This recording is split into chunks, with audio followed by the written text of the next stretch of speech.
బాగానే ఉన్నాయి. ఈరోజు మనమైతే ఆల్ మిక్స్ చేయబోతున్నాం అనమాట. అది ఇక్కడ ఇండియన్ లేస్ ప్యాకెట్స్ అనమాట. నాకు మురుమురులు కూడా ఉంటాయి.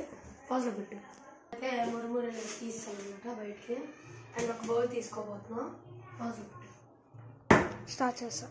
అండ్ చూసుకొచ్చి ఎంత పెద్ద బౌల్ కడగాలి. ఫస్ట్ కడిగేస్తాం మనం. అందులో ఇలా డ్రై చేయడం అనమాట. ఇంకలో ఇక్కడ తీస్తాం అనమాట. అండ్ ఇప్పుడు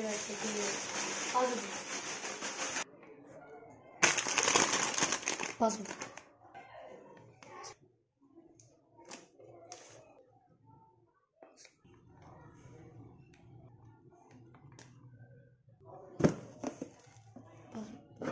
అండ్ ఇన్ని వస్తువులతో మనమైతే చేయబోతున్నాం అనమాట. చేసే ప్రాసెస్ సెకండ్ వీడియోలో పెడతాను చూడండి. అండ్ ఇంకా ముందే అండ్ ఇంకెవరైనా సబ్స్క్రైబ్ చేసుకోకపోతే వెంటనే సబ్స్క్రైబ్ చేసుకోండి.